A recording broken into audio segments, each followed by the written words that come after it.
South India shopping mall the wedding మంత్ర సరికొత్త wedding collection south India shopping mall. అంటే ఆయనకి ఎప్పుడు నాకు లాంగ్ జర్నీ 2 దశాబ్దాలతో కూడా ఆయనకి నాకు చాలా ఇష్టం. ఎందుకంటే సినిమా ఆర్టిస్ట్గా కాదు, ఒక వ్యక్తిగా ఆయన ఆశయాలు, ఆయన భావాలు, ఆయన ఇవన్నీ నాకు బాగా ఇష్టం. సో ఆయన ఎప్పుడు ప్రజాసేవ చేయాలనే ఉద్దేశంతో ఉంది సినిమాల కంటే. ఆయన ఎప్పుడు నేను చెప్పడం కాదు, బై పవర్స్ నేను సినిమాలకు వచ్చాను కానీ ఆయన చెప్తూ ఉన్నారు. యాక్చువల్లీ అది నిజం, కానీ వచ్చారు కాబట్టి ఆయన చేయాలి. ఆయన సినిమాల్లో కూడా ఆయనకి బాగా కనెక్ట్ అయితేనే అది ఆ సినిమా బ్రహ్మాండంగా ఉంటుంది, లేకపోతే అలా ఉంటుంది. సో ఆయన దాంట్లో నుంచి ఇది కరెక్ట్ కాదనుకుని మళ్ళీ డైరెక్షన్కి వెళ్ళారేమో. డైరెక్షన్ ఒకవేళ సక్సెస్ అంటే ఆ ప్రొఫెషన్లో అలా ఉండిపోయేవారేమో. కానీ అది కాకపోతే దానికి సినిమాల కంటే నాకు ఆయనకి ప్రజాసేవ ముఖ్యం కాబట్టి ఆయన రాజకీయాల్లోకి వెళ్ళారు. అదిగా దాన్ని మాత్రం వదలకుండా పట్టుబట్టి కష్టపడ్డారో నేను వేరే ప్రత్యక్షంగా చెప్పక్కర్లేదు. కానీ ఫైనల్గా అచీవ్ చేశారు. కానీ ఒక విధంగా ఏమంటారంటే ఎప్పుడు మేము power star Pawan Kalyan power star అరుస్తుంటారు కదా, మేము పవర్ స్టార్ నా సినిమాలో టైటిల్ వేయొద్దని అనేవాళ్ళు. సరే, ఎందుకంటే పవర్ వస్తే కూడా ఆయన పవర్ మనం పవర్ స్టార్ అనిపించుకోవడం ఆయనకి పెద్ద ఇష్టం లేదనమాట. మనం ప్రూవ్ చేయాలి, ప్రజాసేవ చేయాలి తప్ప పవర్ స్టార్ అని కాదని. ఆయనకు అలా చెప్పుకుంటూ పోతే ఎన్ని లేవు సార్. పవర్ స్టార్ అన్నది ఆయనకి ఇష్టం లేకపోవచ్చు, కానీ ఇప్పుడు ప్రత్యేకంగా ఎలక్షన్స్ టైంలో పిఠాపురం ఎమ్మెల్యే గారి తాలూకా అన్నది ఎంత ట్రెండ్ అయింది సార్. ఇప్పుడు హరిహర వీరమల్లు గారి తాలూకా అని చెప్పాలి. ఇంకా పవర్ స్టార్ అన్నది ఆయన ఎలివేట్ చేయవద్దు అని అంటే. సార్ బేసికల్గా ఈ సినిమా ఇందాక మీరు అన్నట్లు ఆయన గనక ఫిక్స్ అయితే, కనెక్ట్ అయితే వేరే లెవెల్ ఉంటుంది అన్నది. ఈ సినిమాలో పవన్ కళ్యాణ్ గారి కనెక్షన్ ఎంతవరకు మీరు అబ్జర్వ్ చేశారు? నిన్న ఒక సాంగ్ రిలీజ్ అయింది, చూసి ఉంటారు. దాంట్లో కొన్ని చిన్న క్లిప్స్ ఉన్నాయి.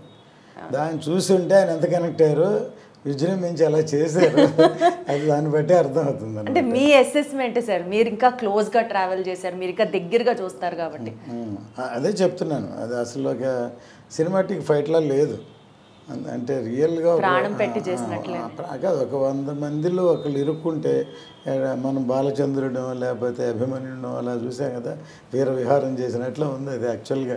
అంటే ఒక రియల్గా ఒక అట్లాంటి ఒక 100 మంది అటాక్ మధ్యలో ఇరుక్కుంటే దాన్ని ఎలాగ ప్రాణాన్ని తెగించి పోరాడతాడు, అలాగ రియల్గా ఉందన్నమాట సీక్వెన్స్. అందువల్లే అంత ఇంపాక్ట్ ఉంది సాంగ్. దానికి తగ్గట్టు లిరిక్స్, దానికి తగ్గట్టు కైరవాణి గారి మ్యూజిక్ అసలు ఎంత ఫాస్ట్గా ఉందో నేను చూసారు, ట్రెండింగ్గా ఉంది అసలు సార్. పవన్ కళ్యాణ్ గారిది ఒక్క బజ్ రావాలి కానీ అది ట్రెండింగ్ అయిపోతుంది అంతే. అంత క్రేజ్ ఆయనకి, అంత ఫాలోయింగ్ ఆయనకి. బేసికల్గా సార్ యాజ్ అ ప్రొడ్యూసర్ ఈ ప్రాజెక్ట్ విషయంలో డ్యూరేషన్ కావచ్చు, ఇన్ని ఇయర్స్ ట్రావెల్ చేయడం కావచ్చు, అప్స్ అండ్ డౌన్స్ కావచ్చు, మీకు బాగా toughest challenge being a producer of Hariharam Veeramallu సినిమాకి ఏమనిపించింది సార్? ఏ సిచ్యువేషన్ అనిపించింది? నాకు ఇద్దరు లాంగ్ జర్నీ అందరికీ తెలిసిందే. ఎందుకంటే మధ్యలో కరోనా వచ్చినప్పుడు అందరం అసలు ఇక్కడ లేవు, కనెక్షనే లేదు ఎక్కడ. మళ్ళీ సెకండ్ కరోనాప్పుడు కళ్యాణ్ గారు కూడా కరోనా వచ్చింది, ఆయన బాగా ఫేస్ చేశారు. చాలామంది ఆయన రికవర్ అవ్వాలని మేము అనుకున్నాం, టైం పట్టింది. రికవర్ అయిన తర్వాత అప్పుడు భీమ్లా నాయక్, హరిహర వీరమల్లు 2 ప్యారలల్గా చేస్తున్నారు.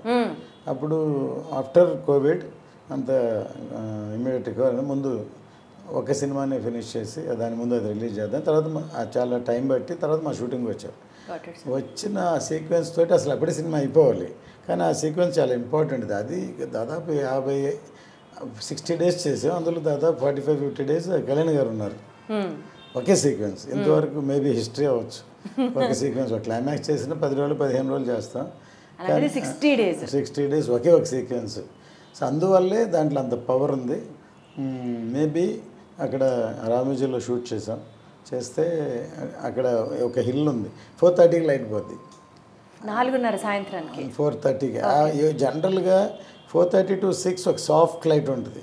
అప్పుడు బాగా ఫాస్ట్గా హార్ష్గా ఉన్నప్పుడు అందరూ టైర్ చేయలేరు, ఎక్కువ వర్క్ జరుగుతుంది. అలాగే అన్ని రోజుల్లో డైలీ 1.5 hours 2 hours పోతే అది 50 రోజుల్లో అదో 15 రోజులు 20 రోజులు పోయినట్టే లెక్క. అంతే అంతే. అంటే అటువంటి లొకేషన్ మేము చూస్ చేసాం, అక్కడ ఒక టాప్ హిల్లో ఉండాలని అవుట్డోర్. సో అందువల్ల బాగా టైం పట్టింది. అది ఛాలెంజింగ్ సీన్ అంటారా? ఛాలెంజింగ్ అని కాదు, దాన్ని బాగా కష్టపడి డీటెయిలింగ్గా తీయాల్సిన సీన్ అది. అది అంత కష్టపడినందుకు దాన్ని అన్ని కెమెరాలతోటి అన్ని రోజులు షూట్ చేసిన అది చూసి ఎడిట్ చేయడానికే 3 months పట్టింది.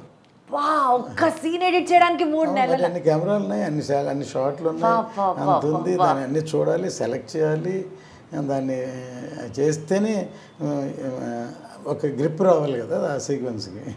5 ఏళ్ళు ఎందుకు పట్టిందో ఇప్పుడు అర్థమవుతుంది సార్ మాకు. ఈ సినిమా స్టార్ట్ చేసినప్పుడు సినిమాకి దర్శకత్వం వహించింది క్రిష్ గారు. తర్వాత ఆయన తప్పుకొని మీ అబ్బాయి జ్యోతి గారు డైరెక్షన్ డిపార్ట్మెంట్ ఆయన ఓన్ చేసుకోవడం జరిగింది, ఆయన లీడ్ చేయడం జరిగింది.